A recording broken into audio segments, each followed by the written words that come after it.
Hello friends, welcome to my YouTube channel.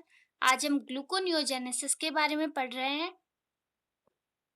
तो glucose जो होता है वो ह्यूमन मेटाबॉलिक में एक महत्वपूर्ण मेटाबोलाइट होता है, लेकिन यह हमेशा आहार में पर्याप्त मात्रा में उपलब्ध नहीं होता है। इसके लिए एक पाथवे मौजूद होता है जो अन्य खाद्य पदार्थों को ग्लूकोज में परिवर्तित करता है।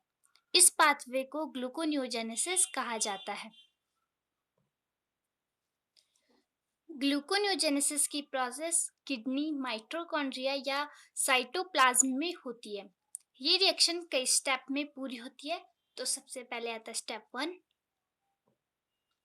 तो स्टेप वन में सबसे पहले दो पायरुवेट मॉलिक्यूल्स को पहले पायरुवेट कार्बोक्सिलेज, जो कि एक माइटोकॉन्ड्रियल एंजाइम होता है, के द्वारा ऑक्सैलो एसीटेट में बदल दिया जाता है। तो इसके बाद आती है इसकी रिएक्शन। तो रिएक्शन है पायरुवेट पायरुवेट कार्बोक्सिलेज एंजाइम की उपस्थिति में 2 ऑक्सैलो एसीटेट। इसके साथ ही साथ इस रिएक्शन में दो एडीपी अणु में ट्रांसफर हो जाते हैं। इसके बाद आता है स्टेप टू।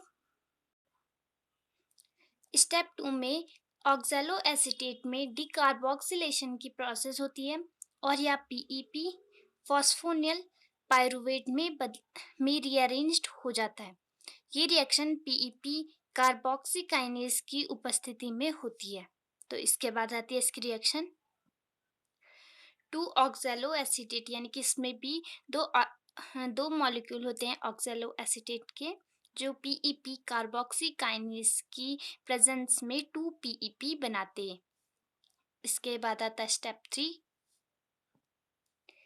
स्टेप थ्री में पीईपी को एंजाइम एनालॉज के माध्यम से 2 फॉस्फोग्लिसरेट बनाने के लिए हाइड्रेट किया जाता है। तो इसके बाद आती है इसकी रिएक्शन 2 पीईपी एनालॉज की प्रेजेंस में 2 फॉस्फोग्लिसरेट बनाता है। तो इसके बाद आता है स्टेप फोर। स्टेप फोर में 2 फॉस्फोग्लिसरेट एंजाइम फास्फोग्लिसरेट म्यूटेज की उपस्थिति में 3 फास्फोग्लिसरेट में बदल दिया जाता है। तो इसके बाद आती है इसकी रिएक्शन में 2 फॉस्फोग्लिसरेट म्यूटेज की प्रेजेंस में 3 फॉस्फोग्लिसरेट बनाता है। इसके बाद आता है स्टेप फाइव। स्टेप फाइव में 3 फॉस्फोग्लिसरेट एंजाइम फॉस्फोग्लिसरेट काइनेज की प्रेजेंस में 1,3 बिस फॉस्फोग्लिसरेट में बदल जाता है।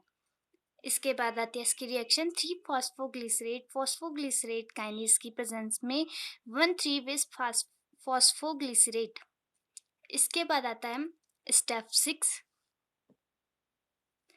स्टेप सिक्स में 1,3 बिस फॉस्फोग्लिसरेट में रीअरेंजमेंट की प्रोसेस से ग्लिसरैल्डिहाइड बनता है, जो एक और 1,3 बिस फॉस्फोग्लिसरेट के साथ मिलकर के फ्रुक्टोज 1,6 बिस फॉस्फेट बनाता है। इसके बाद आती है इसकी रिएक्शन। तो रिएक्शन में सबसे पहले 1,3 बिस फॉस्फोग्लिसरेट से ग्लिसरैल्डिहाइड बनता है और उसके बाद ग्लिसरैल्डिहाइड में एक मॉलिक्यूल 1,3 बिस फॉस्फोग्लिसरेट का मिलता है, जो बाद में मिलकर के फ्रक्टोज 1,6 बिस फॉस्फेट बनाता है। इसके बाद आता है step seven. Fructose 1,6 bis phosphate enzyme fructose 1,6 bis phosphate की मदद से फ्रुक्टोज 6 फॉस्फेट में बदल जाता है। इसके बाद आती है इसकी रिएक्शन फ्रुक्टोज 1,6 बिस फॉस्फेट से फ्रुक्टोज 6 फॉस्फेट। इसके बाद आता है स्टेप एट। स्टेप एट में फ्रुक्टोज 6 फॉस्फेट में रीअरेंजमेंट की प्रोसेस होती है, जो ग्लूकोज 6 फॉस्फेट बनाता है। इसके बाद इसकी रिएक्शन फ्रुक्टोज 6 फॉस्फेट से ग्लूकोज 6 फॉस्फेट। इसके बाद आता है स्टेप नाइन। स्टेप नाइन में glucose 6 phosphate enzyme glucose 6 phosphatase की उपस्थिति में रिएक्शन करके ग्लूकोज में चेंज हो जाता है। तो इन स्टेप के द्वारा ग्लूकोनियोजेनेसिस की प्रोसेस हो जाती है। तो स्टेप नाइन किसके बाद रिएक्शन आती है? ग्लूकोज 6 फॉस्फेट से ग्लूकोज। तो इस प्रकार ग्लूकोनियोजेनेसिस की प्रोसेस इन चरणों में पूरी हो जाती है और इसके बाद आता है इसका डायग्राम।